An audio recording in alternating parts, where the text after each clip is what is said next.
time to ride the funk train and Happy New Year's and Merry Christmas and Kwanzaa and Slap an Atheist Day or whatever you celebrate. We're here on the mothership. It's Funkmaster V, his old buddy John Silverback, the second 7800 Pro System gamer, whatever he goes by. And then look down below. My goodness, Crossbow from Ivory Tower Collections. Good grief. This is everybody that's ever written a review for the Atari 7800 Forever website in one place. And we're going to have a knife fight to the death. And then whoever wins will be crowned Queen Pretty of Atari7800forever.com. Hello, everyone. We got people pouring in already. Good grief. It's like we're a real thing, John. Right. Yeah, look at that. It's 30th already, long ago. How we doing? How was Christmas, Vinny? Mine was good. No break-ins. I live on the crime-free hill up here in Morristown, Tennessee, and Pill City. And you live in Toledo. I'm from Baltimore, so we're used to a little crime. We're used to that around Christmas time, but nothing this year. No dog napping or anything. How was your Christmas, sir? Mine was fine. It was fairly low key. My wife had her family over mostly, and stayed for a little while. Well, the tower is a fairly large place, so there's room. There's room. There's room. And then I did what I did best, which is just kind of stay in the back in the game room. Nice. You have anybody in your wife's family that likes, like, you have got any nephews or kids that like hanging around playing games, or is that? No, not so much anymore.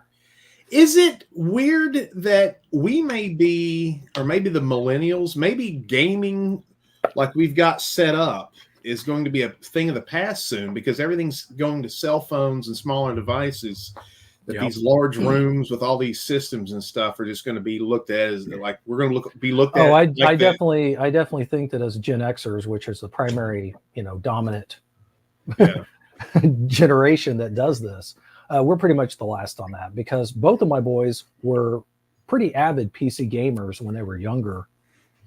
As they got older, one of them still likes to play PC games, but he's more of like the more simpler stuff, not necessarily what you play on your phone, but I'm trying to think of something that he probably still plays on his computer that's just not like super high end. He's just not no, nothing quite like that. No, but I mean, like, he's still into Pokemon games, so he'll even though he's in his 20s, he still plays the newer Pokemon games on his Switch. But my youngest was all about first person shooters. He even used to do the Team Fortress stuff for quite a while, but I think he's mostly gotten out of a lot of that. We're going to be like, we are going to be the ham radio operators. They're going to look at us like that. Like, hey, he's got all them electronics from like 1988 in there. What in the world is he doing? Yeah, you've been spotted. Justin from Atari IO is recognized Mr. Crossbow himself. And well, actually, it's pretty rare. Actually, seeing me, my face, is a pretty rare occurrence. I do a pretty good job of trying to hide it in most of my videos, because as I've explained to people before, I am not the subject of the videos that I do for the channel. What the video is on is the subject, and I would disagree. And I'm just the narrator. I'm just the narrator, and that's totally opposite of what I. In fact, most of my video reviews, my face sitting there going, "I don't know why it sucks," and it's like 5 seconds. But anyway, that's just, I'm a megalomaniac. But yes, you're not for a Gen X video game guy. You're actually probably like an 8.5, dude. You should be on your videos more. A lot of these dudes are ugly as shit. Have you seen some of these guys? No, it's not. I mean, I'm not interested in that necessarily. And as it is, I mean, anybody that is subbed to my channel is quite aware of the fact that it's almost been a year since I really put up a good video on anything. Wow, and there's so much to talk about. That's crazy. Right. Are you overwhelmed? Well, the simple truth is that over the past couple of years, the side gig, which we have COVID really to thank for really making it fruitful for me, is absolutely a second job at this point, because I work a normal day job, 8 to 5, at an office, real boring stuff. But then I'll come home, And I will frequently joke with my wife when I say, "Hey, how you doing? I'm going to start my second shift now," and that's me going up to the lab to start working on a service request. Because there's always something here. There's always something here that I've got from somebody that wants work done. Well, tell everybody in case they don't know, because it's astounding to me that people are always like, there's a thing called the Atari 7800. There's people that just don't know. I think we assume that everybody knows who we are, but tell everybody what you do, because it's pretty unique. Well, I don't think it's all that unique necessarily. We're modders and techs like myself are a dime a dozen, honestly. Which you mean like what I do on the channel, I assume is what you're asking? No, I think what you do is unique because you're kind of like everybody bounces off of you. Like, I don't know. I mean, you do Atari type modding for people, and you've kind of got it down to a science. And I think it may. I don't have to look at I don't have to look at documentation too much anymore these days. No. What would you assume, John? Is there anybody who you know? Can you name another guy that does what Crossbow does? Offhand? I can name quite a few, but again, that's also because I'm part of like Facebook groups that specialize in modding consoles or upgrading them, things like that. Where I think I probably might stand out a little bit is that there's not as many people who do Atari itself. Right. And really hardly anybody does in television, which was something I've really started to pick up on over the last 2 years. Oh, wow. I've probably been doing more in television consoles over the last 2 years for service requests than Atari consoles. But having said that, part of the reason for this whole conversation, because Vinny, you had asked or had brought it up, is that, the stuff I do on the side, repairing the systems, upgrading them, things like that, that has really taken up a lot more time. So much so that I just really don't have not so much the motivation. I just don't have the time I need to be able to plan like I would like to be able to do some of the videos. In fact, I've got another install procedural video similar to the others that I've done that's actually been filmed and sitting in a can halfway edited since April of this year. And I've just not gotten back to it to finish it up. And I think it would be one that's nice to have because I don't think anyone else has done a video on this procedure yet or on this particular process.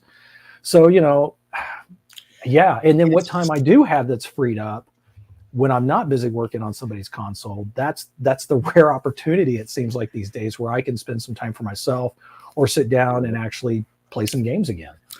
So that's a great point. I'm getting overwhelmed with projects myself, and it's like, man, sometimes I just want to sit on my butt. And especially the older I get, I feel like I'm getting a little less energetic about creating. Still, it's consumes my thoughts predominantly, but still, it's like sometimes I'm just going to sit down and just chill. Yeah, like regular people do, because that's something I've never done before. Yeah, absolutely. It's hard to find any free time, especially when you're doing everything Crossbow does, but the little bit that we do too. Well, you've been and John, you've been ramping up your channel has had a meteoric rise, and it's really because you've done good content, but also mixes it with frequent content. So that's the most important. Yeah, I tried to. Yeah, I'm guilty of not ever providing a normal set schedule, but that's because I'll be honest on this. I never started the Ivory Tower Collections channel for it to be an awesome channel. Right, the reality and the truth is, and most people don't pick up on this if they watch the videos are filmed for myself. What I mean by that is I will actually go back to videos on something I've done a year or two ago to go back and look at what I did if I don't remember right offhand, or if I've got that same sort of similar issue in front of me. So there's sort of a video journal to my future self. And so, I joke to my wife whenever I'm making the videos. I'll say, "Hey, honey, I'm going to be talking to myself for a while," and she knows what that means. That means I'm going to be filming, making something for the channel, but that's also kind of the literal truth, right? I'm talking to myself. I'm talking to a future self of me that might need it as a reference. Isn't it weird to go back and watch videos and go, I have no idea what I'm going to say? And you're like, this came out of my mouth. This wasn't actually too long ago. And I'm listening to it almost like for the first time. It freaks me out sometimes. I don't know.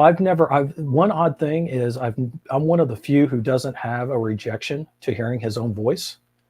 And what that means is what I hear in a recording is basically what I actually hear. I know that's really strange because a lot of people, what they hear, their inner monologue in their head or what they hear when they talk doesn't match what they hear on a recording. And I think the first time I heard myself recorded was when I had an old boombox when I was like 10 years old.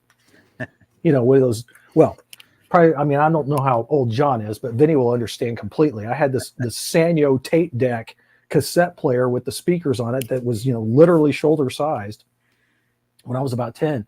And I can remember recording myself on that a few times. And I do remember when I was a kid, how different it sounded to hear it on the tape versus what I normally heard. But it wasn't too long after that something switched, something flipped, and it started to sound the same to me. And so I don't know if that's a good thing or a bad thing, but basically whenever I hear myself or I hear myself on a video or on recordings of any kind, that's just how I normally sound anyway. Well, what's very bizarre is I grew up in Baltimore, then I moved down to Tennessee, and then I hung out with a lot of black folks. So all my how I talk is this weird amalgamation. And then when I got in the radio, I started trying to get that Midwestern, like Cincinnati, like, hey, the weather's, and so it changed my voice for like another time. Right. And so what happened was this sounds like when I'm speaking, it sounds like I'm putting on this voice, but it's actually my voice now, but it's exactly how I hear it in my head. But I know when I was a kid and I was in Baltimore, I thought, man, I sound weird compared to these people in Tennessee. And then eventually I would listen to it when I was a kid because I would tape myself doing skits and radio shows that nobody would hear on the tape, the actual physical tape like you're talking about. And then I would be like, man, I sound like a damn hillbilly now. And so it's now flitted around and changed. But yeah, I totally get what you're saying. No, I've always been trying to be very careful about that. I mean, a lot of people don't necessarily know where I'm from or where I live. And when they find out, they're sort of surprised because I don't necessarily sound like how they might. You're in Missouri, right? No, well, close. I'm in Oklahoma. Oh, I thought, but you do sound like you're from like California or something that's like right. I've had a lot of people. Well, I was a technology instructor at my previous job for almost 9 years, and it was funny because a lot of my students, which were service technicians that would come in to get training, they would think that I was from somewhere up north. Yeah, and I was like, nope, I've lived here in Oklahoma my entire life, and they're just like, but you don't sound like, you know, this person or somebody else that I know from there. And it's it's a regional thing, to be honest, because in a lot of the rural and suburbs, and especially in the capital, Oklahoma City, you'll hear a lot more of the twang that you might expect. Speaking from somebody of from this twang, part of the world. Speaking of twang, John, have you played, what's it called? Is it called Maximum Beverage? Have you played that one? Oh, that new that new first-person shooter on the VCS, yeah. Right? I have not picked it up yet. Have you played it? I bought it today, and the reason I was kind of a little late. I was trying to get through the first level. Okay. And the main character, I don't know if he's trying to sound like he's from East Tennessee, but he sounds like, and whoever made it may have been a fan of The Fifth Element. Do you remember that Gary Oldman's character had a Southern accent in Outer Space, which is like just a weird thing. Right. He had a Southern. This guy is a foul mouth. Only Gary Oldman could pull that off. Yes. This character in this game has a foul mouth. He's from the South, but occasionally his accent drifts to almost something that sounds French when he's speaking English. I have no idea what they're going for with this character, but I did play the Maximum Beverage today, and I got to say, I'm excited. $9.99. You can't really beat that. It looks about like it's on graphically the par of Time Splitters 2 for PS2 and the GameCube. It's a first-person shooter. It's like Doom. Okay. And I wanted to kind of hate it for some reason because I'm just an asshole. But I'm like, this actually it works like a Doom. And even though the cutscenes are terrible, it has voice acting. Right. With weird accents. The first boss, you fight the first boss. There's a swerve that happens, and I think it sets up nicely what the whole game is about because it's actually named about beverages. Right. Yeah. This guy basically, no spoiler alert, he kicks your ass, and it's because he's drinking the whole time. It sounds like my dad at Thanksgiving. Right. But that's the premise of the game, though, right? The right. drinks are power-ups, right? Did you just say drinks? We've been talking about twang in Oklahoma. You just said drinks. Yes, the drinks. The drinks. Yeah, there's the next question. Is it pop, soda, or Coke? It's around me it's Coke, but I say soda pop. I just use soda here. Soda drinks. So my question is then, do you prefer that game or Food Fight? It's funny. I was going to do a video in the next 10 days. Maximum. Is it Maximum Beverage? Because I keep forgetting. I don't know off the top of my head. I hope it is. If anybody, I don't have a fight on this one because although I do own an Atari VCS, it is still in the box, untouched. It's wonderful. Collector's item. I didn't buy it. It was a gift from one of my clients. Oh wow! Okay, nice gift. That's a nice gift. Yeah, especially depending on when they bought it. There's some. Well, I don't know when they bought it, but I received it back at the beginning of November, I think. Oh, okay. So, and it wasn't expected. It just kind of showed up, and they said, "Oh, hey, did you happen to get a package today?" I'm like, "Yeah." They're like, "Oh, well, open it. It happens to be," and I was like, "Oh, well, nice. Why is that?" "Well, you said you didn't have one." I said, "Well, yeah, but that's because I really didn't have anything on it that 100% interests me, but that's okay." So I'll admit it's still in the box. I haven't touched it, but I did pick up the 2600 plus. Oh, nice. Did you? I finally caved and ordered one. Well, it's coming tomorrow. Let's answer John's question first. I just want to put my 2 cents out there. Go ahead. By the way, if you have an Atari VCS, this is a good time to buy games because there's so many sales going on right now. That I bought 4 games today for less than $20, and one of them was Maximum Beverage, and I bought Revan Tully's Dragon Trilogy. You bought all 3? I bought all 3. They're $4.99 each. Yeah, I mean, that's a great deal, and I want to support the 7800 flavor on the VCS. Oh, absolutely. And I do think his Dragon Trilogy is very unique, and stuff like that needs to be supported. And they're good games too.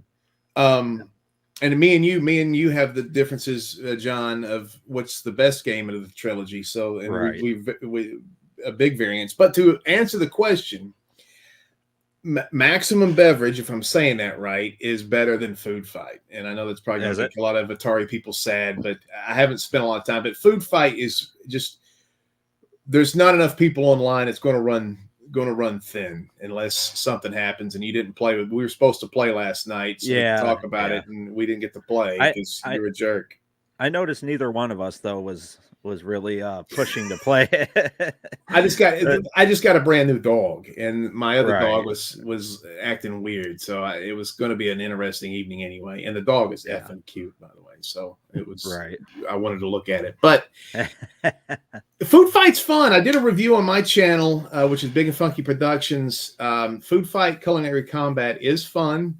Mm-hmm. The graphics are a little chintzy. They did put a lot of work into it. You can see that. It doesn't glitch out bad. Playing online is smooth, and it is fun. On my review, I said I like King of the Cone the best, but I actually think I like Crumbling best now that I've played it more because it's like a miniature Fortnite.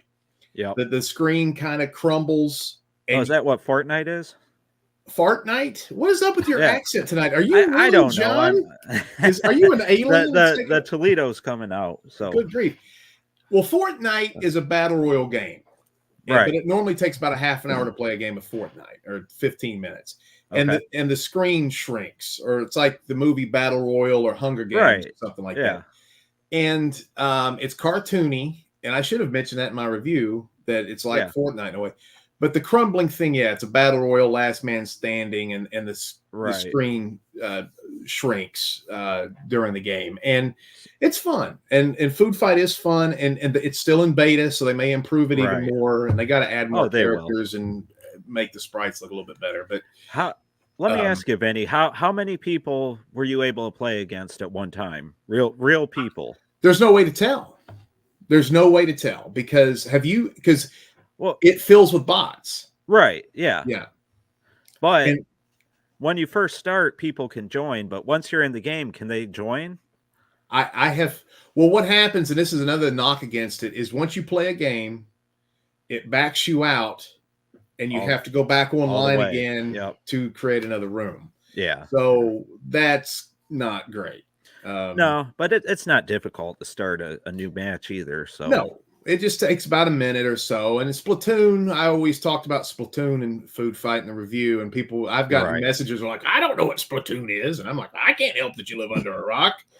I mean, that's one of the games my boys do know. Yeah. Well, Splatoon is great, and it's good. I couldn't get into it. I've never been into those battle royale type games. So Well, I like the painting. The thing I liked about Splatoon is that if you're not good at killing people, you can paint the floor. Right. And so you can have like a different. You can kind of almost have like a support role or whatever. But anyway, the question being, I don't think I've played against another human being. And one guy was on my review comments, and he was like, I've never had a problem getting a bunch of people to play. And I'm like, you're playing against a bunch of bots. Right. Yeah. It doesn't display your name. You're just playing. And he was like, oh, that may be it. And it's fun. The bots are, the AI is good enough to where you're like, I'm sitting there jumping and shucking and jiving and throwing tomatoes at people. They're doing the same thing. Yeah. And it's not like they're easy to wipe out or anything. And you can actually increase the difficulty too. Have you messed with their difficulty at all? I stay. It's plenty of challenge on the first level, dude. Yep. To be honest. Supposedly you can set it up 2 more levels, but I haven't had to. So yeah. I have a hard enough time winning on the goof level.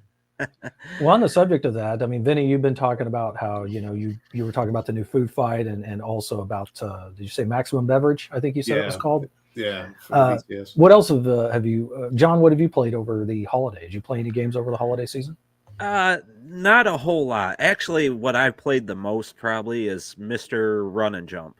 Oh, okay. So I got that for the Atari 2600 or the VCS version. Okay. Nope, 2600 version. Well, how's that? It's at first I thought it was incredibly easy. I thought I was going to blast right through the game, but it's actually pretty challenging, pretty interesting to play. It's hard to get footage of, I'll tell you that much, because they had to apply some tricks to get all the sprites on the screen. So I recorded some stuff on OBS that I was going to put on the channel, and half the sprites aren't showing half the time because even at 60 frames. Sure. I don't know what I'm recording at. So gotcha.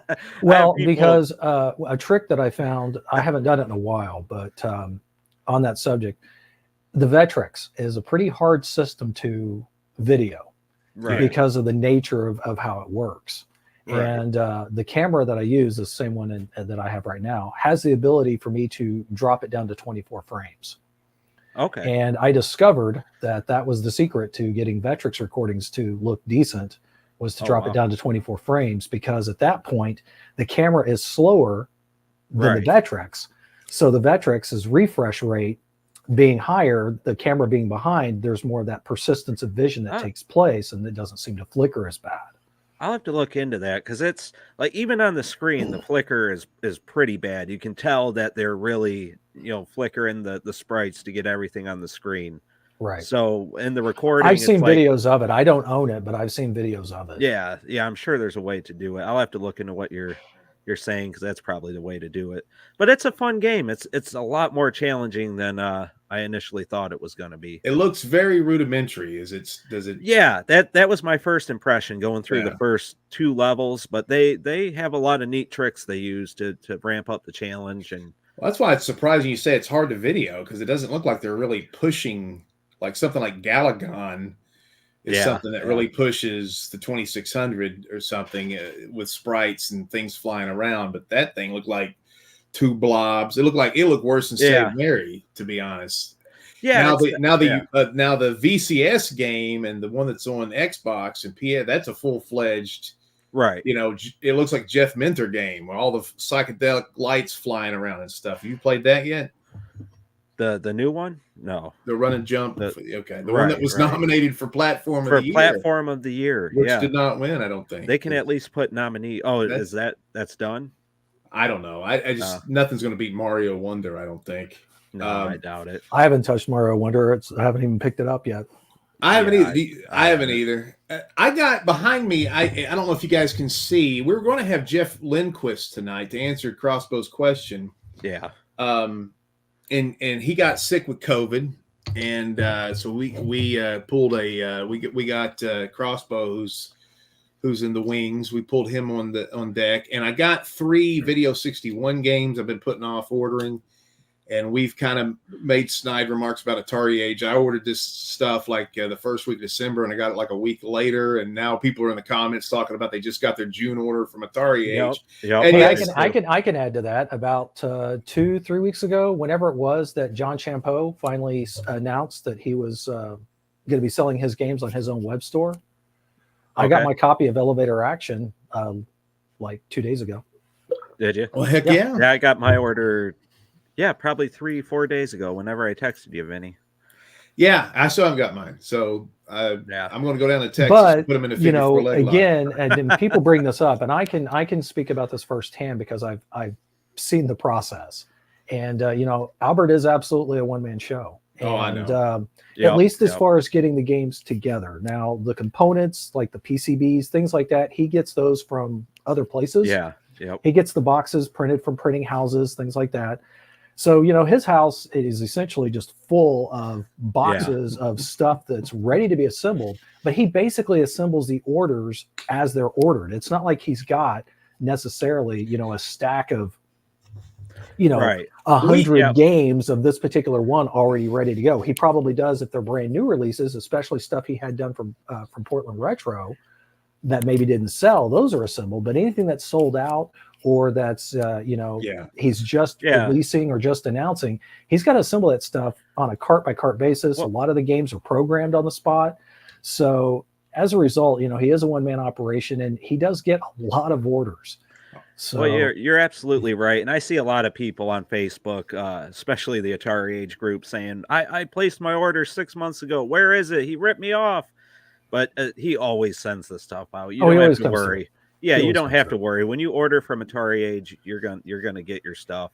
It might take a while though. We were just talking that here's the thing that's going to be interesting is because a whole universe of human beings that know what Atari is now going to drift over into Atari Age, and they're not going to know Albert. They're not going to know that Albert is responsible for basically keeping Atari alive. Yep. And that every time you see a picture of him, you see eyes and about 90,000 boxes. He looks like he's in a Vietnam jungle of boxes. And he's like, I can't breathe in here. And he's just overwhelmed. And so John and I were like, if he's really conflated with Atari, they need to have somebody come down and help. I don't know, hire some guys from. I've actually reached out to him. I've actually reached out to him to offer to help assemble some things because there's really no reason. Because some of the stuff does still require hand solder work to assemble, and it's like, I'll just send me the chips, send me the boards or whatever, and I'll, when I've got some time on the side or whatever, I'll do some stuff and send it back to you. Because currently, now this will be changing, but currently, Albert's just one state south of me. So it's not like shipping is that big a deal because he would get most items within a day or within a couple of days of me sending them out. Right. But he's never really taken me up on that offer to help and assist. And I'm sure I'm not the only one that's reached out to him. A lot of people have, I'm sure. I'm sure they have. With Atari backing them now, though, you have to think they're going to help him in some way. I don't know about that, but I'm worried that people are going to think that Albert is a thief or something because one thing that we can definitely I can definitely say, and I'm sure everybody, especially current members of Atari Age, the forums, and when I speak of Atari Age, it is important to note that there is both the Facebook group side of things, which has its own audience of frequent visitors and people, and then there's also the forums, which of course I'm part of both, but with the advent of the 2600 plus especially, there's been an influx of new people just rediscovering the systems all over again and finding out, wow, you mean there's new games I can buy for these? And we're like, yeah, absolutely. But those same people aren't going to know the history of Atari Age as you're talking about, and they don't know necessarily that it was initially started by two guys, Albert and Alex. And then eventually it was just kind of all under Albert. And so Yeah, I mean, I get the frustration from the same people that are ordering these things, but they just don't understand. Well, I made the mistake of 2 years ago. 2 years ago for my birthday, I asked my mom to get me something from Atari Age that was still a pre-order, and she was gracious. She got it for me, ordered it, and she emailed Albert about once a week for 2 months, threatening to demand a refund, all kinds of stuff. So I felt so bad for him having to deal with angry 65-year-old member of my family, but from Toledo. Right? He had a broken bottle in one hand and a cigarette in the other. Yep. She was going to come in on the guy.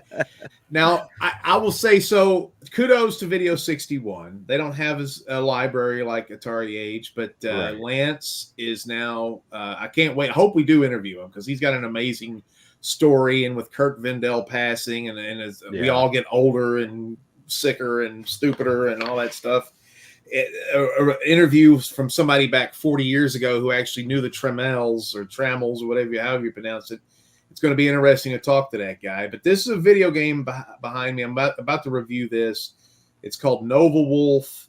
It's a take on Solar Fox. They just released this thing. It's a pretty decent game. We'll get into I've never been a fan of Solar Fox. I thought it was a weird amalgamation of it basically is like somebody was like, hey, you know what? Kids like them space games and kids like them Pac-Man games. Why don't we I could be wrong on this, but I think Solar Fox exists as an arcade game as well. It is. Yeah. And it's it's Pac-Man game that looks like a space shooter game, but I mean it's pretty good, and he did a good job on it. And there's good things and bad things about it, so we'll get into that. But I've been playing that. Yeah. I got Berserk Enhanced. I haven't cracked it open because I don't want to open it. It looks so nice. I got Mr. Run and Jump, which I hate platform games, but then I got 2 other Video 61 games. And you guys should check out Video 61. Cheap games, pretty well. All of them are pretty decent. None of them are bad. What? I've followed up on some of the releases, but to be honest, a lot of the games that they release are just not games that I've been all that enamored with to want to play. I mean, even as an example, I actually own very few homebrews. Oh, wow. I've certainly tested. Yeah, I really don't own that many homebrews. I was going to say, you're involved in a couple, aren't you? Yeah, I've tested. I've had my hand at testing a few of them over the years. But it's because unless it's something that I know I'm going to want to play often, then I don't want it to just sit as a shelf queen in the collection. Right. And that's largely what ends up happening, honestly, a large amount of the games I already have. Don't look right there. Do not look in this space. Jesse, do not look right there. Hey, I'm filming from the lab on purpose. I mean, there's pictures of my game room online, and it's kind of scary. But Jerome doesn't have any home brews. Jerome, I'm going to kick you out of Morris Day in the Time. Does he? What? What is wrong, you bro? Don't have any? I thought you just mentioned. Send him John, send him one. Just see that's not unusual. That's not unusual. I know quite a few people that. In fact, I mean, I have a pretty substantial collection of stuff myself here, but there are collectors in my state with far more vast, much deeper pockets, obviously, with a lot more stuff. And the reality is, most of them don't even play any of the stuff that they have. It's literally there as a look at me setup. So let me ask you this. I'm sorry to talk over you. Sorry to talk over you, Silverback, but so are these the type of people? I'm curious. Who bought this? The whole damn thing, Jesse. This. Oh, the whole XP. The XP. I don't know. I can't. I'm only viewing what's on the YouTube side of things, and it's delayed, so I don't know what you're holding up yet. Well, it's the Atari limited edition 50th anniversary 10 Atari games that glow in the dark when you stick them in the machine. Okay.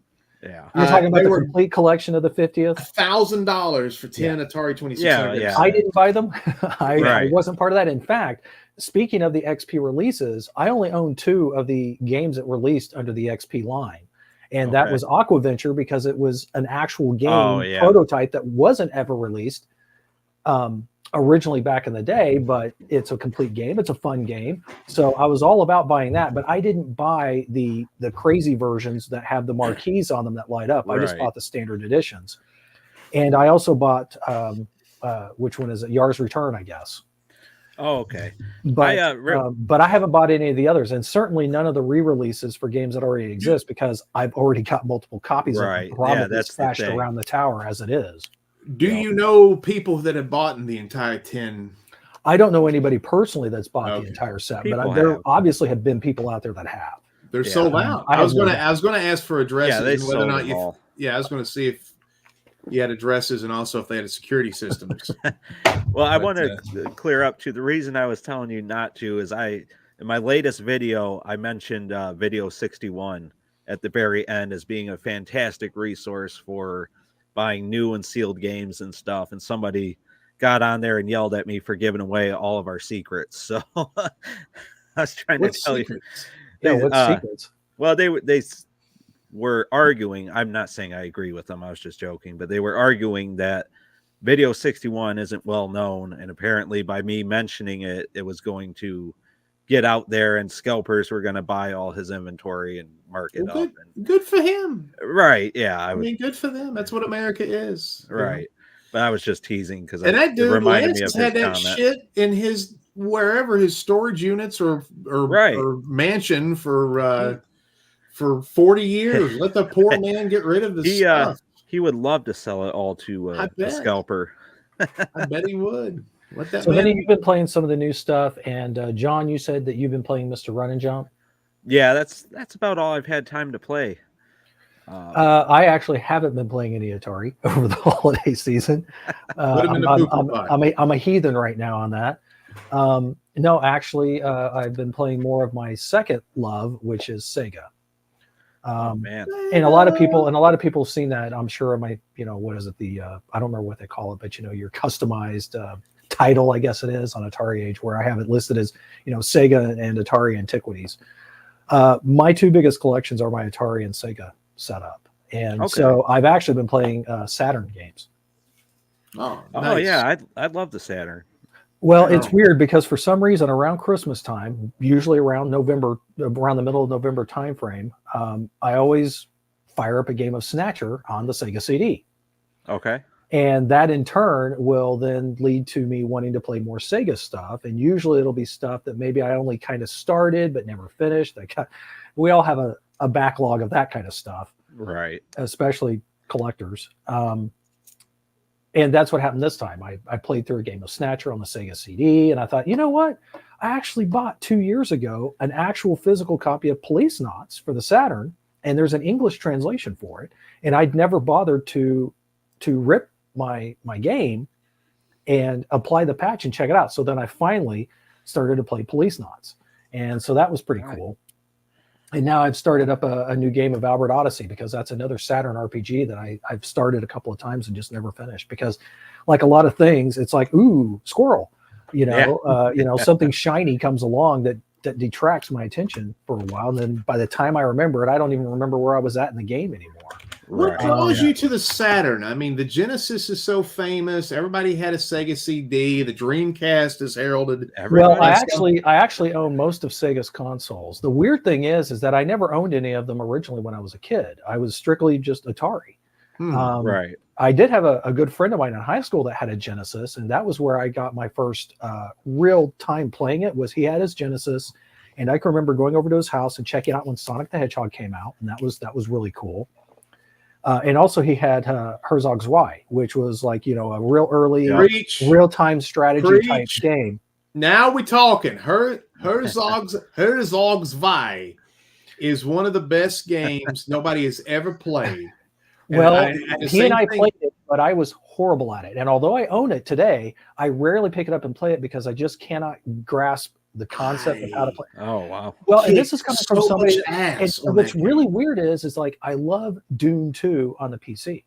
I play it all the time. And I also have the Dune release for the Genesis, which is also a lot of fun. It's obviously stripped down to the PC version, but for a conversion on a console, it's a pretty good port. And I played a lot of the Command and Conquer type games. So it's not like I don't like the genre. it's just something about Herzog that I could just never quite get into. I don't know. John Herzog, and the video game critic doesn't like it. He's given it a pretty average score, but to be honest, it's really only good if you've got a legit second human player. Right. Playing through the single player campaign is long and arduous, to say the least. But I was so effing good at that game. It's like a real life, real time strategy game where you create these weapons, you give them orders, and then you basically are in charge of a GoBot that picks up the stuff and delivers it around, and it can be a plane or a man that shoots, and the whole thing is you're trying to create weaponry that's going to attack the other base, and you've got little other bases, and there's like a money. It feels like you're spinning 5 plates at once. That's that kind of game, and it's for the time, dude, so good. Herzog's Why is something everybody should check out, and especially like Crossbow says, if you got a buddy, which who of us has that anymore, but if you got a buddy that wants to play old games with you, that's the best way to go about it. Well, and on that same subject, you were talking about, why the Saturn and not the Genesis. I play the Genesis quite often, but like anything else, you have a phase, or you get into a certain mode of where this is like the console that you tend to start playing stuff on, and for right now, that phase for me just happens to be some Saturn games. So I mean, I don't have like a huge Saturn collection, thankfully, with the exception of Panzer Saga. I've got most of the other heavy hitters, and I got them years ago before they hit the prices that they are today. What's the RPG you said that you like? I just want to check it out. Albert Odyssey. Oh, well, I mean, it's just one of several, but Albert Odyssey is pretty fun. It's easy to get into. It plays very similar. It's like a lot of other JRPGs of the era, where it's kind of turn based. I like static, like Final Fantasy. You're right. It's not a real time action role playing game. I love those. But, if you start playing the Atari VCS, you mentioned Doom. This Maximum Beverage game is like a new Doom. And also, if you like... Doom is actually one of my favorite. I still play Doom to this day. In fact, speaking of Doom, not only have I been playing some Doom, but John Romero. Everybody here is familiar with John Romero? Right, yeah. From Full House? No, I'm just kidding, dude. Yeah. John Stamos. Never mind. Stamos. Yes, I know who he is. Yeah. He's actually released a second new WAD pack for the original Doom, a sequel to the one he did a couple of years ago called Sigil. He just released Sigil 2. And he released the WAD for free if you just want to download it and play it. But he also offered it as a big box release, which, of course, I bought. And I haven't gotten it yet. But yeah, I've been playing Doom. And I still fire it up. And, the mod community for Doom is ridiculous.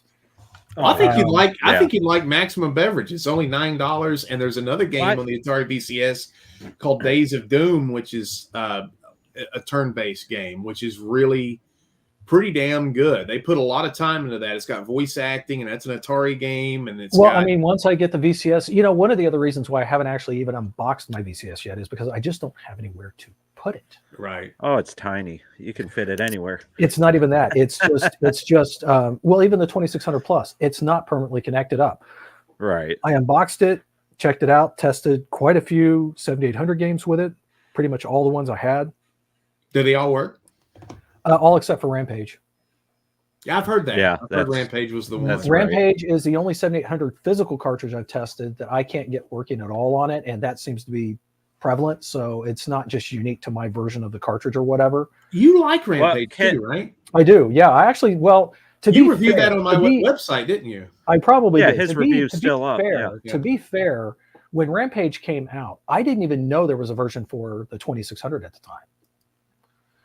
In fact, I was shocked when I got back into retro gaming in the early 2000s to learn that not only did Rampage exist on the 2600, but that there was also a version of Xenophobe and Crossbow on the 2600, because I had actually asked my parents for the 7800 in around 87, 88, purposely for Crossbow and Xenophobe. Those are the two games that were being advertised in the Sears Wish books at the time. We all remember those. Yep. Do you remember those, John? I do. Okay. I remember circling everything I wanted. Okay. I didn't know if you're old enough for that. John's like in his 30s, man. Can you believe that shit? Yeah, I'm almost 40. Well, yeah. Well, okay. Yeah, thanks for putting things into perspective once again, Vinny. Appreciate it. Hey, but always a pleasure. I liked Rampage on the 7800 and Crossbow. I know that's where you love the game so much. That's where your nickname came from. But that partially where it came from. Also, there's you like Chewbacca too, or what? What? Chewbacca had a crossbow in Star Wars. No, actually, that's a whole other deal. I'm actually I think I'm more of a Star Trek fan than I am Star Wars, but that's not a conversation for this video. Well, I want to know, Crossbow, have you messed with the 1.1 update for the 2600 plus yet? I wasn't invited to the beta test for that. No, you weren't invited. God, I think they would have invited you for sure. Well, partially is that, I didn't even know it existed until Ben from Play On had started to ask for additional volunteers. Okay. I didn't even know it was in the works. God, I think they honestly reached out to you. I mean, I have a pretty decent collection. I don't know that I'm the person they really want or that they were really looking for, because I don't think I have like a complete CBS game collection, for instance. Okay. I do have the ones that didn't work, so I could have more than happily have tested those. I've got a fairly extensive 7800 collection, but it's not, the funny thing is I've got a lot of games. I don't have any collection that's complete. I really don't. Of what I do have, I would say the 5200 and the 7800 are probably the closest to being complete, because of course I need the ridiculous heavy hitters for those that I'm not likely to ever find, at least not at a price that I'd be willing to pay. Yeah. But no, I wasn't asked on that. I figured they would have not only asked you, but sent you a 2600 plus free of charge so you could open it up and fix it for them. I bought mine and pre-ordered it on the day that they pre-ordered them, or that the pre-orders went live. I bought mine within the first hour. In fact, I think my order number was like 7,000 something when I bought it. Oh, okay. And so I actually got mine near the release. Like they sent it 2-day FedEx Air to me. Oh, okay. When they finally released it, so I got mine pretty early. I didn't have to wait for the second batch. In other words, so I've had mine for a while. Gotcha. So Jerome wants to know why Rampage 7800 doesn't work. It's because it's bank switching, right? It's one of the few games that uses. It's possible. Switching. It's possible. I think there's another reason as well. So I was a victim of this in the late 80s. What a lot of people don't realize about the late Activision and Absolute titles, and by Absolute I mean the brand or the company Absolute Games, which I'm pretty sure was probably just Activision under a different name, right? Like Atari and Tengen, right? Mm-hmm. A lot of those later made cartridges in the late 80s for the 7800 and probably the 2600, they're not even on masked ROMs; they're on EPROMs. Oh. And as a result of that, they die. Yeah. And I remember when I bought Tomcat, F-14 Tomcat for the 7800, and I think my copy lasted a week. And then it just wouldn't play anymore.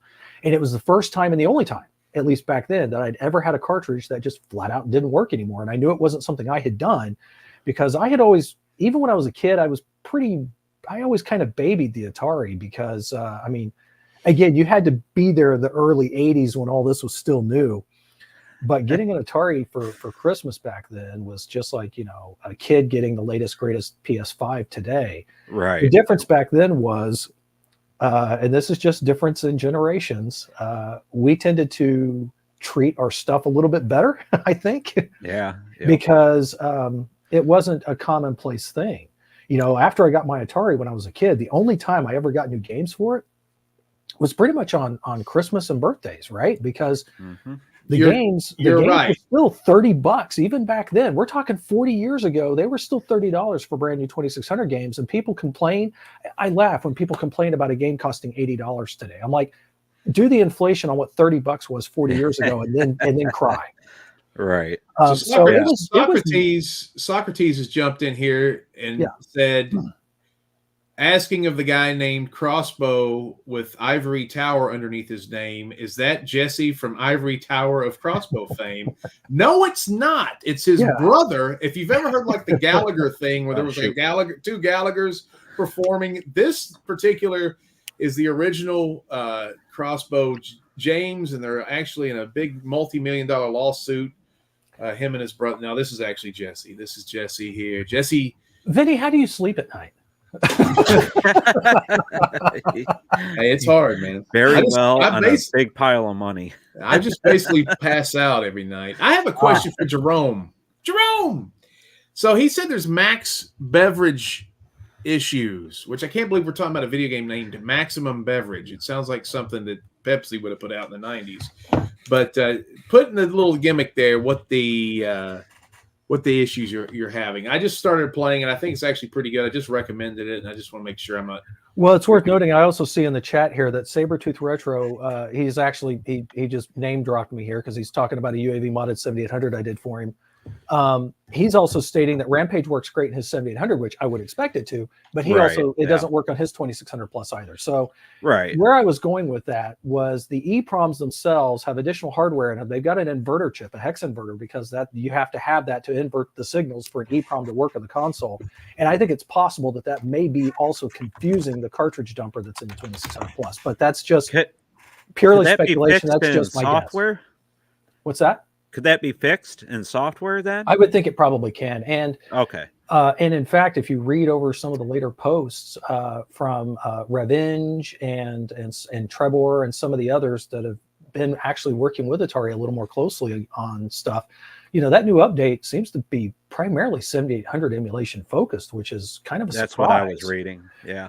Because I would have thought that they would have wanted to focus that attention on getting all the 2600 stuff first, because that's primarily really what they've been promoting, really, like all the new XP lineup of games, run and jump, all that stuff is all 2600 type stuff.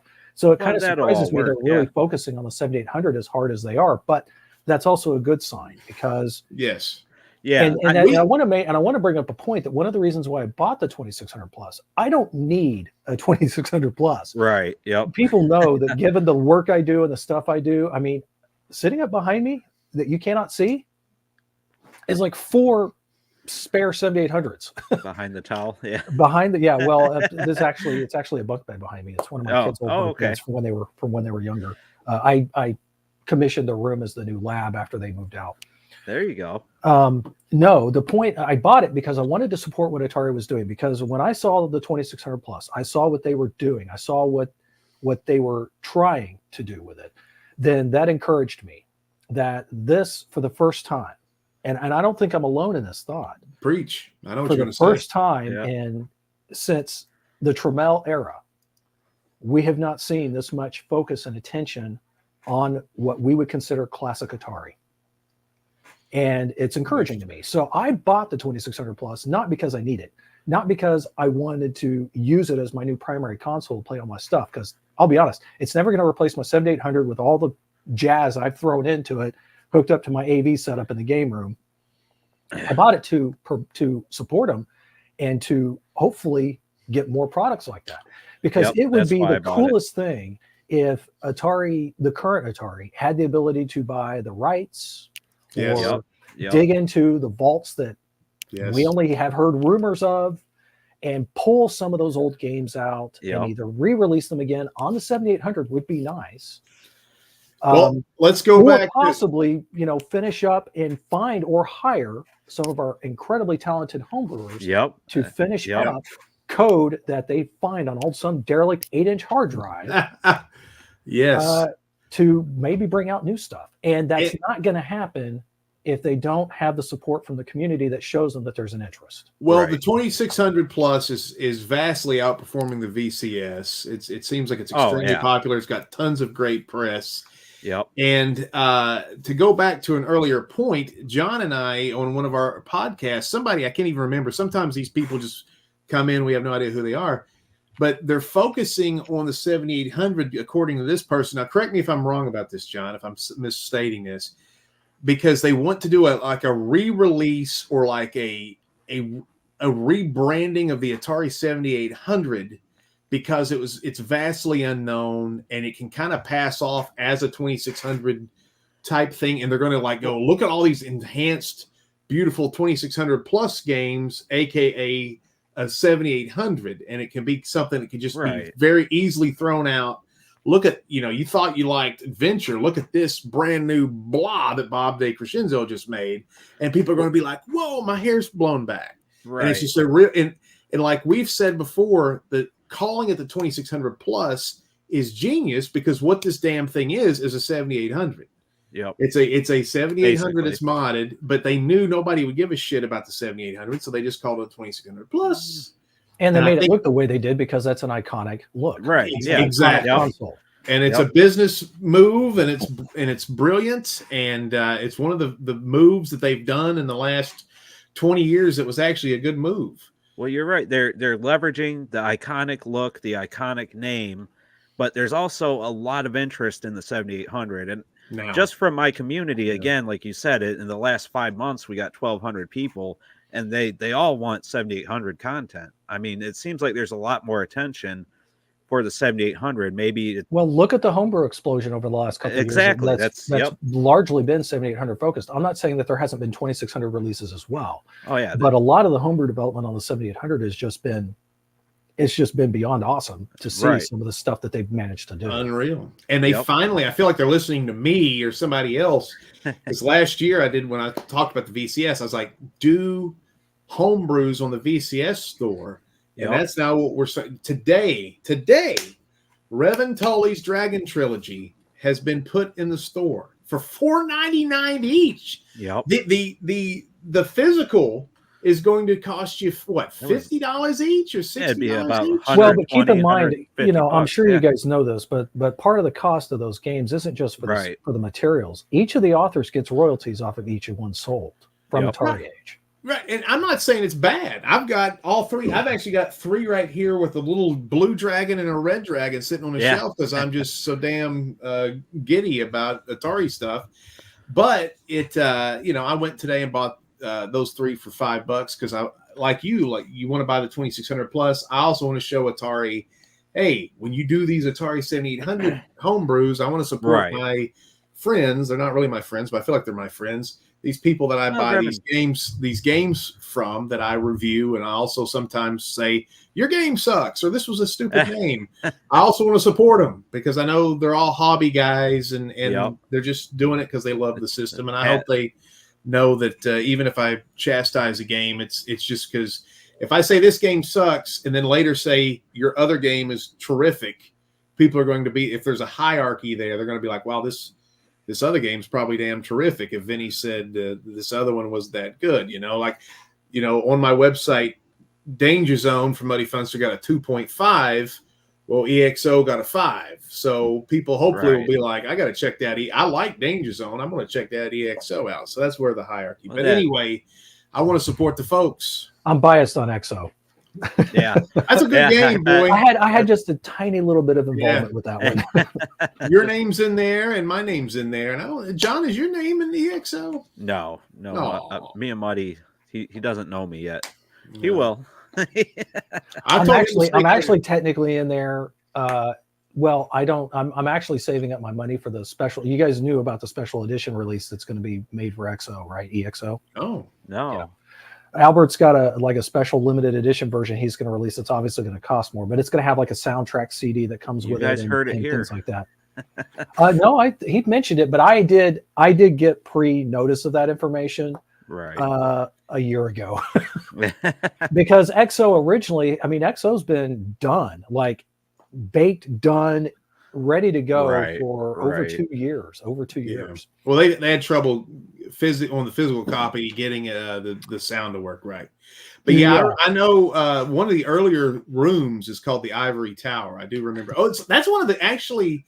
So I think it's on the first level near the end. It is. It's on the first level. I think most of the testers have a level named after, or a room named after them in that first world. Well, he named a room after me on the third world that looks like a GD sewer. It kind of offended me. I was like, mine should have disco ball lights and.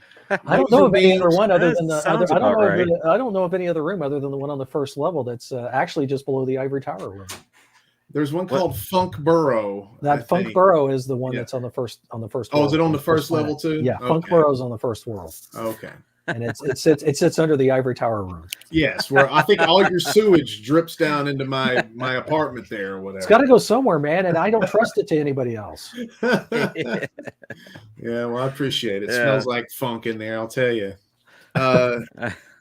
We've blown through an hour fast. Do we have any? Yeah, that was quick. Comments we need to talk about before we say Oh God, there's been a ton. Well, do you guys have any favorite consoles besides Atari, or even among Atari, do you have what your favorite console might be? I like the Nintendo Switch. This is just me finding things to just kind of spice. I like the Nintendo Switch, and I actually don't play it. I play it on the TV. I like Nintendo franchises pretty well. And I've always wished the Atari would take the Nintendo flavor. And it seems like they are now. Like with Food Fight, they have a little universe where you walk around like Splatoon and you talk to people. They keep making, but this new Atari group keeps making Bentley Bear an a-hole. Like he's in these new games. He's always like, I hate your guts. Get out of here, kid. You smell like a cafeteria. Yeah, you smell like a bean fart. Get out of my arcade. You're like, this is our Mario. Why are you making... And so now they're inventing people like Pistol Pete is from Outlaw. That guy didn't have a name, but they're trying their damnedest. And Outlaw's not Pistol Pete's actually a mascot for Oklahoma State University. There you go. Did he play there? Yeah. I thought he played for LSU. No, but he was an actual guy. Yeah. Oh yeah. Yeah, there was like an actual, old timer from the Old West known as Pistol Pete. Yep. I thought you meant Maravich. You're actually talking. But, I don't think the other weird thing about Atari right now is I just don't, Outlaw is not going to save the company. I don't know why they're putting time into that. I do have to question some of that a little bit. Yeah. Yeah. I don't think they're trying to save the company. Save Mary was a smart one though. Save Mary was a smart release. That's another game that never really got an official release. And I never saw any follow-ups on this. Did they actually make the game or fix it so it actually works on legit 2600s? Or yes. Still... Yep. That was so it's not 7800 only like it was originally. Right. Nope. Yep. That's a 2600 version. Because I don't know if most people knew that, but it was a weird thing that Save Mary, although it's a 2600 coded game, it only actually worked on 7800 consoles in its original prototype form. So I was curious if they'd ever corrected that to legit work on a 2600. I don't think they've shipped them yet, but the word is they work on 2600 units. Now I've got an article. I missed out on that pre-order. I missed out on that one because it sold out. I got it.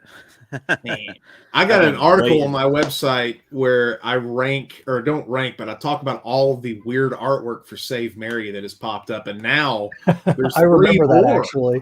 There's 3 more. They have one where she's a big, thick-legged superhero woman. And now they got one that looks like she's a goth chick, pretty hot. And then there's another one that looks like she's from Apartment 3G, that old comic book. Or comic strip. It was just this terrible artwork. Weren't you secretly hoping, though, Vinny, that they'd still have the one with her mouth agape? I've got that one. That's it. Yeah, there's like a lot of sexualized things. We don't have enough girls in the Atari universe. You do have to wonder what the artist who was making that, what his reference material might have been. Who knows? There's one. Are you talking about the one that's that looks like Recessa Annie? Or a sex doll or whatever. Save Mary's a pretty good game, but they also to piggyback on that, Fatal Run is a good release too, because that was never released in the United States. 7800, right? But the 2600 version was never released in the United States. That was a PAL only version, so that's something that we've never had. But again, why not just release the 7800 version as the 2600 plus? But we'll get to that, I guess. I'm one of the lucky ones that has the 7800 version complete in the box. Yeah, me too. Yeah, I do too. Have you played Fatal Run on 2600? How is that? It looks like butt. I was gonna say it doesn't look that great. I haven't tried it. Oh yeah, there's my Recess Annie joke or sex doll. I forgot about that. Thank you. Look at that. Now see, we gotta. That's just basic programming. That was a lazy ass move there. What is that cover from? That's basic programming. That's an basic Atari programming. Yeah, okay. Atari 2600 basic programming. That Save Mary I like. I didn't know it had ever released with that cover before. I don't think I'd ever seen that. Yeah, I haven't seen a lot of these.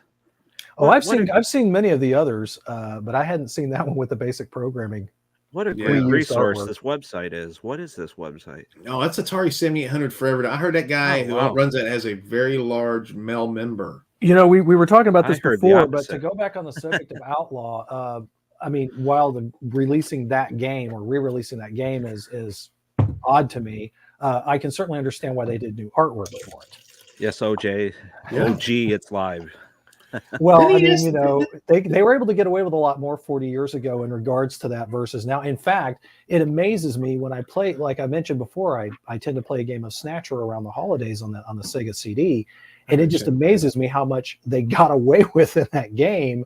Yeah. When you compare it with all of the other sci-fi type stuff that was obviously lifted to make the storyline. And even in Snatcher, the whole time, or not Snatcher, but even with Police Knots, the whole time I'm playing it, I just see Riggs and Murtaugh from Lethal Weapon. So, yeah. And again, I mean, you'd have to play the game or look at it to understand, but that's completely where the dynamic for the partnership came from, was obviously from those movies. Well, old video games, and especially computer games, it was a whole universe that most squares don't never even were aware of. So they would never go. The people that created Lethal Weapon was never going to play a game and go, wait a minute. You know, they had no idea. They thought back then, everybody thought video games were for children. And I guess well, Snatcher and Police Knots is not for kids. No. Right. Oh God. Well, those are the games most of the kids play. Yeah, right. OG Hugo wants to see something from you, Vinny. Well, I just mentioned my large member. I think that's. I mean, I got an OnlyFans. If you want to get on that thing, I'll step out at this point. I don't know. And we lost Crossbow forever. Oh man. We got.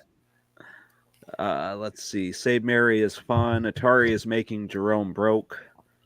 Me too, honey. I'm telling you. You ain't kidding. This last, they had a couple sales. I bought Combinera, which was an Atari game for the VCS. What I is bought it? Combinera. I can't remember. I don't know how you pronounce it. I've never heard anybody say it. It's one of the Atari games for the Atari VCS. It's a puzzle type game. I bought they had Planet Defense Force for $2. Did they really? Yes. Wow. Planet Defense Force. Why does that sound like something that I would hear from Mark Bussler at Classic Game Room or something? It's actually it looks like a cool game. I haven't played it yet and then I got they had Atari 50th Celebration on the VCS for $14. And nice. That's a hell of a deal. That's and a good deal. I had it on the Switch, and I wanted to play the games with the paddle controller. And this is something I was wanting to talk about: is Tempest 2000 sucks on the Atari VCS version because the classic controller. Oh, okay. Oh no. Actually, I'll make that even worse for you, John. My favorite version of Tempest 2000 is the Saturn version. There's a Saturn version. There is a version on the Saturn, and it plays. It plays at like 60 frames. Oh, yeah. In that case, yeah. But do you have? There's something about the Jaguar version. No, it doesn't. I mean, it's just using the standard, Saturn controller, so it's just like playing it on the Jag without rotary. Yeah, you gotta have that. If you have that rotary, man, that's the thing. The problem with the Tempest 2000 on the Atari VCS, when you use the classic controller, you can't steer. Yep. Yeah. During the warp zones. And what's odd about that is that's the exact reason why I don't like using the rotary on my actual Jaguar with Tempest 2000 is because when you get to the bacon zones, as I call them, you can't control. You have to have a controller in the second port, and you have to quickly grab it in order to control yourself in the bonus stages to get through all the rings because you can't do it with the rotary. And that's just kind of inconvenient and weird to me to have to suddenly put down the rotary and grab that this. Is weird. I just like making feminine people go, yes, yes, yes, yes, yes. over and over again. Actually, it makes me feel good. Low self-esteem. I'm talking the guy that did those voices. I was talking to him online, and the yes, yes, yes, the woman you're talking about was his wife. So I'll have to let him know. Are you serious? You found that guy that I found that guy. Yep. That Jeff mentors games. Yep, I found that guy. He's an interesting guy. So did he do the Jeff Mentor's Anka R or whatever that? I haven't game played is? that one. I've played the original him. arcade ROMs that were leaked for MAME, but it was another one I couldn't really get into. I thought it was pretty cool. It's a cool concept, but I just couldn't wrap my head around it. I just wasn't very good at it, so I kind of lost interest on that one. So you've not played the new one or the old one, John? The Anka R? Whatever, no. Yeah. What? Nope. You call yourself the Atari Network? Well, I'm saving it. Okay. But anyway, so you Vinny, the great thing about Atari is that there's so much of Yep. so much of it that there's always something new to discover. That's true. Yeah, I have never wait until John starts playing more into the Atari 8-bit realm of things and the thousands of releases that exist into for that platform. Yet. Yep. So you've talked to the guy that did the pleasure voice. Yep, that exact guy, and he did all kinds of stuff for Atari. He started out as a game tester in 1986, and he worked his way up to a producer type credit for a lot of Jaguar games. So that's going to be a lot of fun to. We need to have. Why are you bogarting this interview? You're not doing it on our show. You're going to do it on we'll your bring him network? on. I'm going to do two things with him. I'm hoping. And then we're going to bring him on here to talk about his career with Atari and the culture and stuff. That's my hope. I mean, we'll see. Oh, just make sure you're taken care of. And then maybe you'll slum and bring Vinny around and talk to the voice actor. Oh, well, I want to say the group of people that did Maximum Beverage, if you need voice acting, I'm a voice actor. Go to my IMDb. I've been on a lot of things. I've been in leads in movies, feature films. That whoever you hired for Maximum Beverage, I can't. There you go. You've answered your own question. You've had your 15 minutes and more. There you go. Yeah. I want to be in an Atari game. I want to voice act an Atari game. It's time for me and Jesse to have our time. Actually, having said that, I've been on TV more than once. Only local news, though. I'll tell you not for problem reasons, not for things like that. I was going to say cops. No, it was for interviews. Vinny might remember this, he might not, but around the same time that I was doing reviews for Jose Q's EMU Views, was also when I started up a local convention here in Oklahoma. I remember that. That was, in fact, the very last news post that was ever on the EMU Views website was when I started the very first convention here called OKGE for Oklahoma Gaming Expo in 2003. And then I proceeded to do it until the last event, which was in 2015. But where I was going with that is I would, of course, promote the event on local news stations. So, I've been on TV. But I don't know that really. I'll tell you what, whoever's out there wanting to make a new voice acting Atari game, let me be your lead character. Then Jesse can be my gay lover. We can just do that whole right hand turn, and John can be our humanoid mutant pet slug. Yeah, that we talk to, and we always go, "Oh, Silverback," and we kick him across the room. And where's my drink? Where's my drink? Hey, Jolt 7800 has a question here in the chat. Looks like it's related to me. He's asking if I trained in computer science. So no, actually, I did go to college. Almost completed a degree plan. Almost, but two things happened. One is that's when I discovered I'm really bad at math. Really? Oh yeah, math is by far my worst subject. I'm fine with the basics of math. I've always have been. But when you start getting into things with the algebraic formulas, trig, calculus, geometry, I'm okay for because that's more visual to me. So I can kind of visually get around and guess my way through geometry stuff. But when it comes to anything more advanced than that, I don't do well with unknowns, which is what all of that stuff is. Yeah. And I could never remember all the different steps and the rules and what have you. I don't blame you. Math is evil. I hate it. Yeah, and I'll be honest, I've not really needed to use any of it. Most people don't. No. Yeah. But having said that, no. I've got other certifications, in other fields. But a lot of the stuff I do, as far as what you see on the channel, is just self-taught, because ever since I was a boy, my toys didn't stay in one piece very long. Gotcha. So I've always kind of been a tinkerer and always kind of took stuff apart. And my parents used to call me Mr. Destructo. The difference now, though, of course, is that it took a couple of years, but at least now I can put things back together. Yep. Yeah. There you go, and it works. That's the big. Yeah, thing. usually. See, they always come with extra parts for me that I can't fit back in, so. But no, a lot of what I've done is just kind of self-taught, and I've mentioned this in other places, but my soldering skills, I learned it rather unconventionally. When I was 10, my stepdad signed us up for a summer program to do something cool, like this, like you sign up, and it was stained glass windows.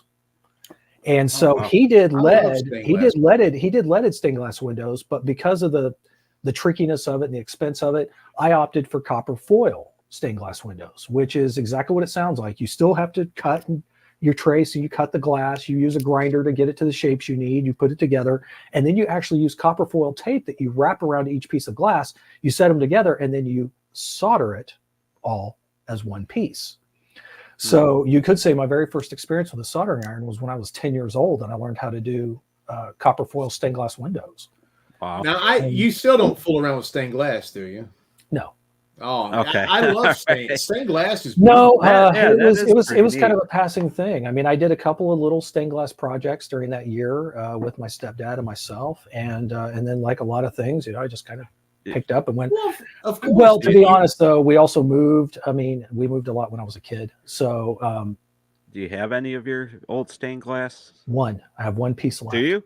Yes, I do. Cool. You got to bring it on next time you're on the show. Yeah, next time. No, I really don't. It's pretty atrocious looking. I mean, again, I was 10 years old, but just so everyone knows, it's a big letter J. That's all it is. It's a big letter J because that's my first name. Because you love the Jets. You love New York. It actually sits in the window of my game room. That's actually where it sits. I don't actually see it though, because I always have the blinds drawn, because I keep the game room. I try to keep the sunlight out of it. That's right. So, just funny about Generation X to me. I'm thinking about children these days at 10 being allowed to fool with glass and grinders. I think everybody be like, no. Right. You're gonna cut your precious fingers. Hey, I rode a bicycle all the time, and not once did I wear a helmet. No. Right. I mean, I mean, and I've got plenty of scars to show what happens from that, But I'm still here. I got to tell you, I might have picked on kids that did have to wear helmets, and I might have picked them up and thrown them around and stuff. And I have asked the big man in the sky for forgiveness, but hey, we used to make fun of even more than that. I mean, this gets parents thrown in jail now, but we didn't have car seats when I was a kid. Right. Who had that? Well, except for your parents. My parents didn't have. My parents. I was just. Are they still around? I don't know what the statute limitations. My parents. I still have my mother's still with me today. I don't want to get thrown in jail. Everybody, but you're. No, but I'm just stating that even when I was younger, because my mother worked a lot, I'd had to stay at basically a daycare, not just during the day, but also sometimes in the evening, because my mother worked 2 jobs, and they would pick me up from school along with several others when I was like in kindergarten, 1st grade, and we just all pile on the back of a station wagon. Absolutely. There you go. Well, and this is a daycare. This is a daycare. They're like responsible for 100 kids. Interstate travel in the back window of a sedan. If you saw that today, they'd pull you over for trafficking. They'd shoot you. They shoot the father in the head on sight. No questions asked. They'd shoot him. But apparently Gen X was definitely the last generation of going outside to play all the time, and of a lot of that, a lot of the safety stuff that we now have came about during the course of our generation. Hey, Vinny, Pack Billy wants to know where he can find your voice acting demo reel. I just have it on your. I don't have one online, but you can. I've got an acting demo reel, which will probably make you cry. Yeah, it's on. We should watch that on the show sometime. Vinny, you might be interested to know that I still. I mean, not a lot, but I still talk with Jose every now and then at Jose Q's. That's cool. Yeah. He's on Facebook pretty actively, and he actually hosts an actors workshop in the Dallas area. Really? Oh, wow. He's an actor too. And the reason we probably should say Jose Q MU Views was really the first place that really was kind of this third party place where everybody got together and talked about old video games. And a lot of these things were only like 8 or 9 years old. You know, we're still playing Skyrim. It's 12 years old. But back then there was a big discrepancy between that period of like the Genesis and Nintendo and the stuff like the PlayStation 1, and people were talking about it. And so I created my website in conjunction with Jose's website helped influence like, oh, this is the thing you can do. And it will have, and there so it helped me start mine while I was like, oh, people will want to read my opinions on video games. And the Atari 7800 was so strange. And I was living in the South at the time that the games, the really cool games did not come down South. So there was like this, if you had Alien Brigade or Ninja Golf, people down South, if you had an Atari, never even heard of those things. And to be honest, Vinny, I didn't know those games existed either, even when I had a 7800. That was one of the biggest shocks to me when I got back into retro gaming in the 2000s, was discovering all these games that existed that were awesome. I never remembered or certainly didn't see adverts for when I was a kid. You remember I told you at the beginning that, you know, Crossbow and Xenophobe on the 7800 were two of the games that made me want to have a 7800. And the funny thing about that is of those two games, Crossbow was the only one I actually ever got in the day, because I never saw Xenophobe in the stores. Yeah.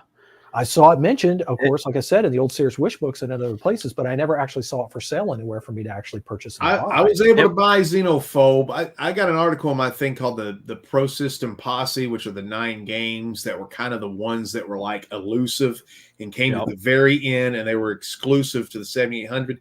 Those Ninja Golf is one of those, and I didn't know anything. Ninja Golf, Alien Brigade, Planet Smashers, Meltdown, Fatal Run. Obviously, the 2 Frogo releases.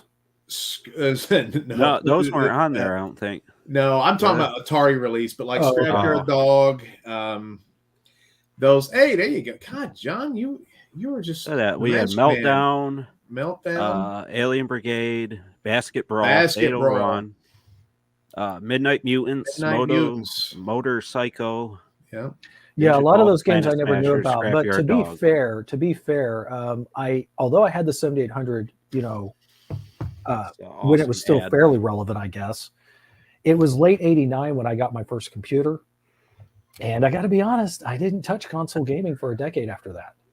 So, you know, a lot of those releases came out after I'd pretty much already had put the 7800, not necessarily to pasture, but it was in storage and not getting touched anymore. What are you giggling about? Look at all them knocked out. That's how I play. Was that a game you actually played? Yes, I'm the unofficial world champ. Everybody's Basket Brawl, man. That's actually Basket Brawl. I think is I think its rarity value should be changed. Honestly. Yeah, I love that game. That's one. Because it's harder to find than a lot of people might realize. Yeah, it's getting hard. Game. It's expensive too. Well, all of them are. It didn't used to be, but it certainly has gotten up there.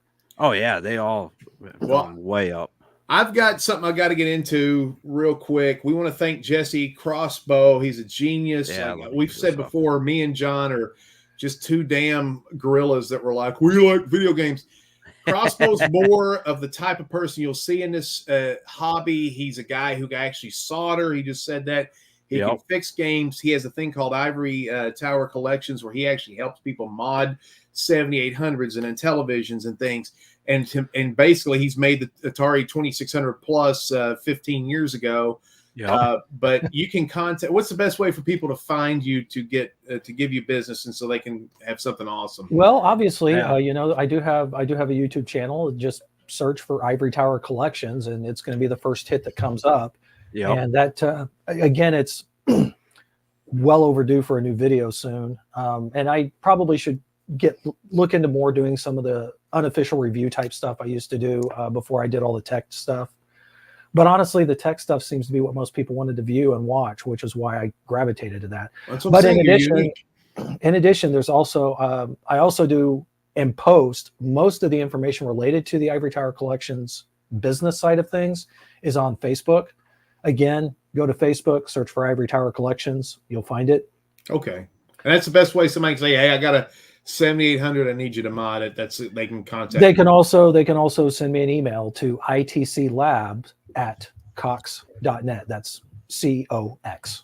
Thanks for clarifying that with the intellect of this show. Hey, I liked OG Hugo's here when I said me and Crossbow should play Gay Lovers. Can you highlight that one? What is it? Oh, when right. When I said, yeah, that made me about spit my shit out when Crossbow was talking about something. I saw that.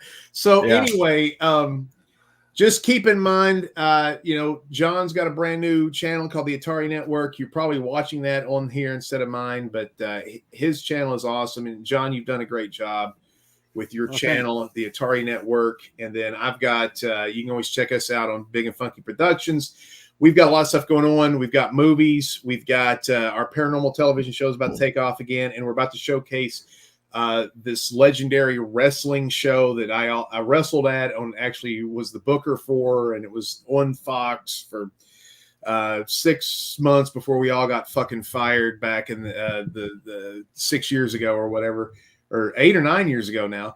But anyway, we're going to start showing that on our if anybody cares about that stuff. But every 2 weeks, we're going to be doing this show. Yeah, and we want you live so we can chat with you. And we're going to hopefully have Lance Rehnquist soon from Video 61, who's been a Atari retailer for 40 years. Jesse will come back often because we love him and he's a big part of the scene. And if he wants to come back, and again, by all means, I had fun. Hopefully everybody was enjoyed my banter. Yeah, definitely different flavor. And if you want to chat. We want to read every chat. If you want to cut the line, do a super chat and donate some money to John's channel, and that way we'll definitely stop everything and read your chat immediately if you want to do that. And also, our arch rival Canadians, we're Team USA, motherfuckers. Baltimore, Detroit, and Oklahoma right here, and Tennessee too. Yeah, I'm telling you. I have to be nice to the Canadians. They're a large part of my television business, to be honest. These freaking Canadians have a show going on right now. Zero Page Homebrew? Zero Page Homebrew, yeah. And they got so many cats, and all they do is talk about mullets and hockey and Atari. But go check them out, and they'll play some games. You'll probably find me there most of the time as well. Look at this guy. He's probably going to take off and tell them. He's going to talk behind our backs, John, to these Canadians. Actually, you're good. They're on vacation right now, so there's they're not on tonight? Yeah. ZPH isn't streaming currently. So what I was really doing was making them look bad. So you guys would go over there and check them out and be like, and they'd be like, oh, these Americans are even better than these. Maybe it's one of the reasons why I was available. There you go. That's very hurtful. No. Okay. I can always make time. He gets his money from the Canadians, so you got to remember. He gets loonies. It's like he has to get paid twice as much. No, I do have a couple of clients that are very frequent repeaters on services. Well, we love Canadians, and John's a Canadian too. He lives in Toledo. He's spit over there and hit Canada. But anyway, we love you guys. Thank you for everything. And John, you got anything else? Yep. Don't forget the podcast name is going to change, but it's still the same show. It's still me, Vinny. Crossbow's going to jump on. We'll get Lance on. It's still the same show. Even though the name changes to the Atari Network Podcast, don't forget to check out Atari7800forever.com, where you can read all the reviews of Atari 7800 games, read the fun articles like we were showing off before, like the Save Mary stuff, the Atari 7800 Posse 9, whatever it was.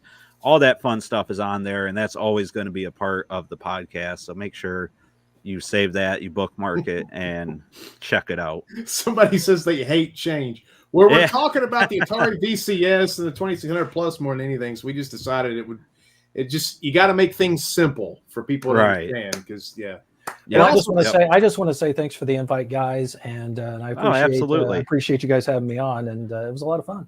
Yeah. You're awesome, man. And one day you're going to have to. This you can't even see it, but I don't have a damn modded 7800. You see all this Yeah, you gotta help. I gotta Vinny get out. that fixed. I got the old stuff. Wow. John, you're going to sit there and say I need to help Vinny out. I seem to recall that there's a conversation maybe taking place where you've been kind of maybe toying with the idea of maybe getting one. Yeah, I got to get some stuff done from you too. I got some stuff to fix and a 5200 I need you to look at. But yeah. Is that malfunctioning?